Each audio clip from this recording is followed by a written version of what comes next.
Assalamualaikum warahmatullahi wabarakatuh.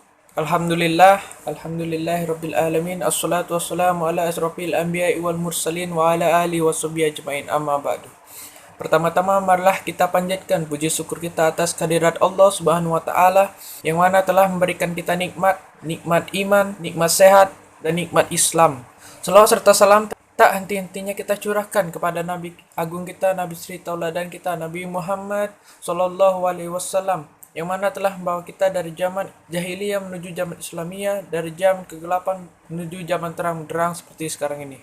Baiklah, pada kesempatan hari ini saya akan membahas pemahaman tentang hisab dan ruqyat. Baiklah, pertanyaannya sebagai berikut. 1. Apa pengertian dan urgensinya? 2. Apa perbedaan antara hisab dan ruqyat? 3. Mana yang lebih baik antara hisab dan ruqyat? Dan 4. Bagaimana sikap pemangku kebijakan dalam menanggapi hal tersebut? Hisab menurut bahasa berarti hitungan, perhitungan, atau ilmu hitung. Sementara menurut istilah, hisab adalah perhitungan benda-benda langit untuk mengetahui kedudukan pada suatu saat yang diinginkan. Apabila hisab ini dalam penggunaannya dikhususkan pada waktu atau awal bulan, maka yang dimaksudkan adalah menentukan kedudukan matahari atau bulan, sehingga diketahui kedudukan matahari atau bulan tersebut pada bola langit pada saat-saat tertentu. Sedangkan ruqyat menurut bahasa berasal dari kata ro'a, yaro, ro'yan, wa ru'yatan, yang bermakna melihat, mengerti, menyangka, menduga, dan mengira. Dalam khazanah fikih, kata ruqyat lazim disertai dengan kata hilal, sehingga menjadi ru'yatul hilal, yang berarti melihat hilal atau bulan baru. Ru'yatul hilal ini berkaitan erat dengan masalah ibadah, terutama di bulan puasa. Ru'yat menurut istilah adalah melihat hilal pada saat matahari terbenam, tanggal 29 bulan Komariah. Kalau hilal berhasil diruqyat, maka sejak matahari terbenam tersebut sudah dihitung bulan baru. Kalau tidak terlihat, maka malam itu dan keesokannya masih merupakan bulan yang berjalan dengan digenapkan menjadi 30 hari. Jadi, menurut saya urgensinya sama-sama penting, tetapi hanya beda proses, karena hisab menghitung benda-benda langit untuk mengetahui keberadaannya pada suatu saat yang diinginkan, dan ruqyat itu yang memperhatikan dan melihat hilal atau bulan baru. Jadi menurut saya, hal ini sama-sama penting. Seperti contoh, penetapan 1 Ramadan 1 Syawal. Menurut Muhammadiyah, dalam penentuan awal bulan menggunakan sistem hisab hakiki, wujudul hilal, artinya memperhitungkan adanya hilal pada saat matahari terbenam, dan dengan dasar Al-Quran, surah Yunus ayat 5, dan hadis Nabi tentang ru'yat, riwayat Bukhari. Memahami hadis tersebut secara tabudi dan ghairul ma'kul, makna tidak dapat dirasionalkan, tidak dapat diperluas dan dikembangkan, sehingga ruqyat hanya dengan mata telanjang.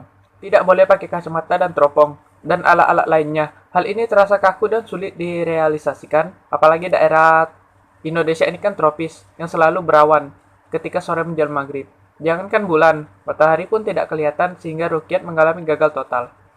Hadis tersebut, kalau diartikan dengan ta'akul makna, artinya dapat dirasionalkan, maka ruqyat dapat diperluas, dikembangkan. Melihat bulan tidak terbatas hanya dengan mata telanjang, tetapi semua sarana alat ilmu pengetahuan seperti astronomi, hisab, dan sebagainya.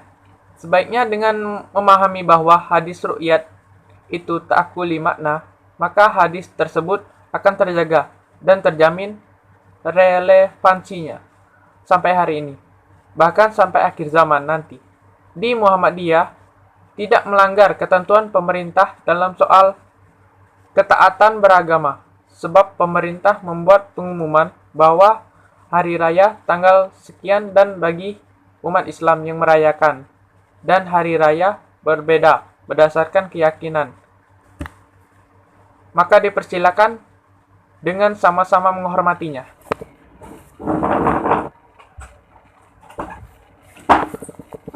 Sedangkan NU atau Nahdlatul Ulama dalam menentukan awal bulan Komariah yang ada hubungannya dengan ibadah, Nahdlatul Ulama berpegang pada beberapa hadis yang berhubungan dengan ruqyat. Di samping hadis, Nahdlatul Ulama juga berpegang pada pendapat para ulama, yaitu para imam mazhab selain Hambali, di mana imam mazhab tersebut menyebutkan bahwa awal Ramadan dan Syawal ditetapkan berdasarkan ru'yah al-hilal dan dengan Istiqmal. Penetapan ini diambil berdasarkan alasan-alasan syariah yang dipandang kuat untuk dijadikan pedoman peribadatan yang dapat dipertanggungjawabkan. Jadi, menurut saya hal ini sama-sama penting. Yang kedua yaitu perbedaan hisab dan ruqyat. Seperti yang di awal tadi, hisab adalah berhitung, menghitung atau ilmu hitung. Dan cara menentukannya dengan cara berhitung. Sedangkan kalau ruqyat, langsung melihat baik dengan mata telanjang atau dengan alat bantu teleskop dan alat-alat optik lainnya untuk melihat hilal tersebut. Sebenarnya perbedaan itu pada dasarnya terletak pada cara memaknai hadis Nabi, yang intinya dalam hadis itu beliau mengajarkan dua metode menetapkan bulan baru, yaitu penglihatan atau ruqyat dan perhitungan atau hisab. Yang ketiga, mana yang lebih baik antara hisab dan ruqyat? Masalah ini muncul ketika Islam tidak hanya dikenal di Mekah dan Madinah saja, tapi sudah menyebar ke seluruh pelosok dunia termasuk Indonesia. Kemudian karena kemajuan zaman dan tambahnya polusi udara menjadi wilayah yang sulit untuk melihat bulan. Sebagai tanda pemulaan awal bulan. Padahal ibadah dalam Islam selalu berkaitan dengan bulan, perhitungan bulan. Sehingga mulailah metode perhitungan sebagai cara yang paling tepat menggantikan metode penglihatan. Kita coba analisa. Pertama, metode penglihatan atau ruqyat. Metode ini digunakan NU. Caranya sama dengan apa yang dianjurkan Nabi, yaitu melihat dengan mata telanjang atau kalau tidak bisa pakai teleskop. Jika di akhir bulan Ramadan terlihat hilal atau bulan, maka hari esok ditetapkan bulan baru. Tapi jika tidak, maka pakai alternatif kedua, yaitu menggenapkan bulan Ramadan. Contoh, tanggal 29 Ramadan, posisi hilal kurang dari 2 derajat yang tidak memungkinkan untuk melihat hilal. Ketika itu sehingga perlu menggenapkan bulan Ramadan menjadi 30 hari. Kekurangan metode ini adalah klasik. Belum karena akurat, karena bisa harus melihat hilal dulu baru menentukan awal bulan. Kelebihan metode ini adalah sesuai dengan petunjuk Nabi, yaitu ruqyat dulu kalau tidak bisa dengan menggunakan bulan, jadi 30 hari atau hisab. Yang kedua, metode perhitungan atau hisab. Metode ini digunakan Muhammadiyah, caranya dengan langsung menghitung hisab tiap bulan dengan menggunakan ilmu falak, tanpa membuktikan dengan penglihatan ruqyat. Contoh, secara hitungan atau ilmu falak, akhir bulan Ramadan jatuh pada tanggal 29 Ramadan, 29 Agustus, sehingga awal bulan Syawal bisa langsung ditetapkan tanggal 30 Agustus.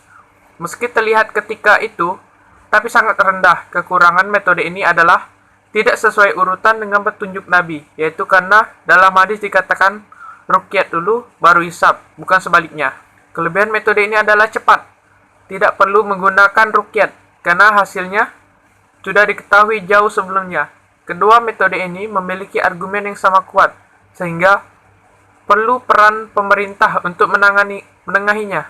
Karena kalau tidak, perbedaan ini sangat berpotensi menimbulkan konflik intern umat Islam kalau dianggap tidak berlebihan.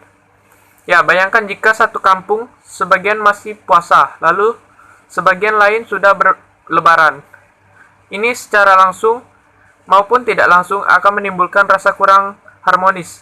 Jadi, menurut saya, tidak ada metode yang lebih kuat, karena metode ini memiliki kekurangan dan kelebihannya masing-masing.